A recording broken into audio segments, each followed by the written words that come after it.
With roots starting back as far as the last century, 1997 that is, the Mercedes-Benz GLE started out as the M-Class. Since 2015, in order to slot in with the new range of SUVs added to their lineup, it was renamed the GLE. Mercedes have continued to revise and develop the E-Class based SUV into now what is an extremely luxurious premium vehicle. This autobahn demolishing GLE 350DE is one of 20 plug-in hybrid EQ power models that the brand has launched since 2020. Alongside the lineup of EQ branded all-electric vehicles, plug-in hybrid technology has been adopted across the entire conventional lineup. There's a large option of vehicles available offering plug-in hybrid, but do buyers really need this limited, let's say 90km range in their life when the long range of EVs is increasingly improving? Well, the range may be increasing in EVs, but so is the price, and you really can't deny the mix of diesel range plus hybrid range adding up to over 900km on one fill and one charge, which is currently only €140 to tax. This GLE 300DE uses a 7.4 kilowatt onboard charger, but the larger battery means that a full top-up takes 3.25 hours, similar to the GLC 300E. Top speed in an all-electric mode is 160km per hour, which is great. The GLE starts at €84,000 for the 300D 4MATIC. The petrol range starts at €104,000 for the GLE 450 4MATIC, and the hybrid GLE 350DE 4MATIC starts at €86,000. The range-topping GLE 63S AMG 4MATIC Plus costs a piggy bank cracking €197,000. Fuel economy still comes in at a reasonable 40 miles per gallon, more than the petrol competition, namely BMW's X5 Drive 45e, Audi's Q7 TFSI-E, or Volvo's XC90 Recharge. As with any plug-in hybrid, it pays to have a light right foot. This GLE uses the smaller 194 brake horsepower version of the 2-litre 4-cylinder diesel engine that wears the 300D badge, but with the added electric motor which gives the 350DE a strong pull when accelerating. Even better, it's officially quicker than the 300D. The electric-only range is up to 90km, and that battery power is more than enough to keep up with the urban traffic, which is perfect, as it also has low CO2 emissions.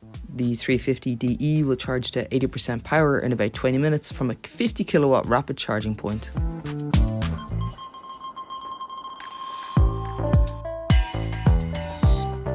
Despite its generous dimensions, the GLE feels light on its feet and easy to manoeuvre, but watch out for those awkwardly designed car parks as it's still a big vehicle. What the GLE does best is prioritise comfort. Around town, it handles the potholes and speed bumps with ease, while also handling motorways. The hybrid GLE comes with air suspension as standard, which makes a difference to the luxury feel. It also allows you to choose from several settings regarding the softness of the suspension, and gives the GLE a sense of gliding over rough surfaces. Compared to the BMW X5, however, it rolls a little more in the corners and pushes into understeer if you drive it too hard. The standard 20-inch alloys tend to be more comfortable than the bigger optional 22-inch set. On motorways, there's some wind noise, but generally it's a really peaceful interior. You won't find yourself raising your voice unless it's to say, "Don't make me come back there."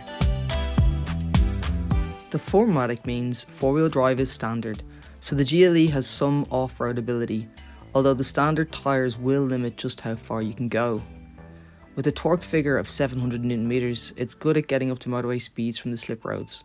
It's got a 0 to 100km time of just 6.8 seconds. All GLEs have a 9-speed automatic gearbox as standard, and it's more responsive and smoother than the Audi's Q7. The GLE is one of Mercedes' most popular models. It won't be cheap to run, but thanks to a perfectly executed cabin and very impressive tech, the GLE sits at the very top of the class. With high quality materials, a very modern look and lots of space, The GLE's interior is the number one reason to place it on your top 3 buying list.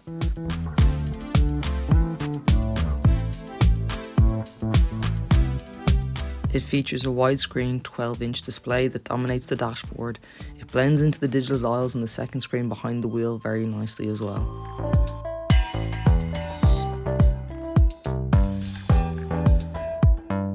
The rear axle has been modified to accommodate the batteries, so their integration doesn't affect the boot floor. This means a very usable 1,915 litres of boot space, with the rear seats folded flat. Mercedes, however, only offers the GLE 350DE with 5 seats, instead of the 7 seats available elsewhere in the range. The seats are well proportioned and provide plenty of comfort for adults, so it's no problem for the hybrid to do the job for many family buyers. The AMG line pack includes a seat position memory feature and an electrically adjustable steering wheel. Both come as standard on the AMG 53, which also has the extra side bolstering, making the seats more supportive in corners. The boot has a slightly lower total capacity than the standard GLEs. It's 490 litres versus 630, with all seats in place. And unfortunately, they haven't provided anywhere to store the charging cables.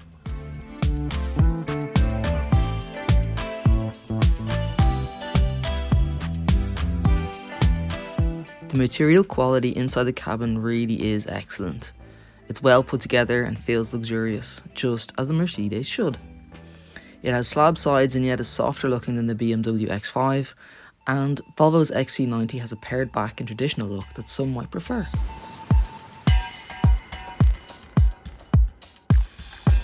The 12-inch display has clear and easy to read graphics, which will display a vast array of driving information. However, it's a little bit trickier to customise than Audi's virtual cockpit system, but not by much.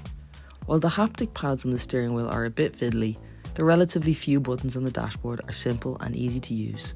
They're also within easy reach of the driving seat, as is the central control touchpad. This central control touchpad does sometimes come in contact with the USB cable for the Apple CarPlay and your Android Auto. It's also sensitive enough to start scrolling through the menus all on its own.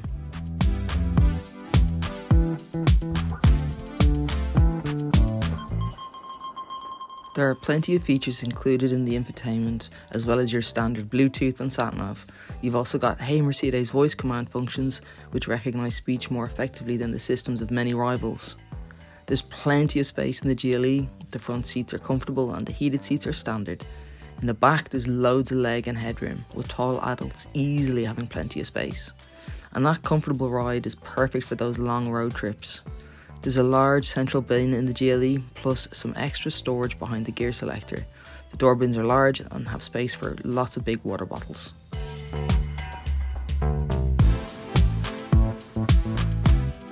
The Mercedes GLE is expensive, but no more so than its luxury SUV rivals, such as the Audi Q7, Land Rover Discovery and BMW X5.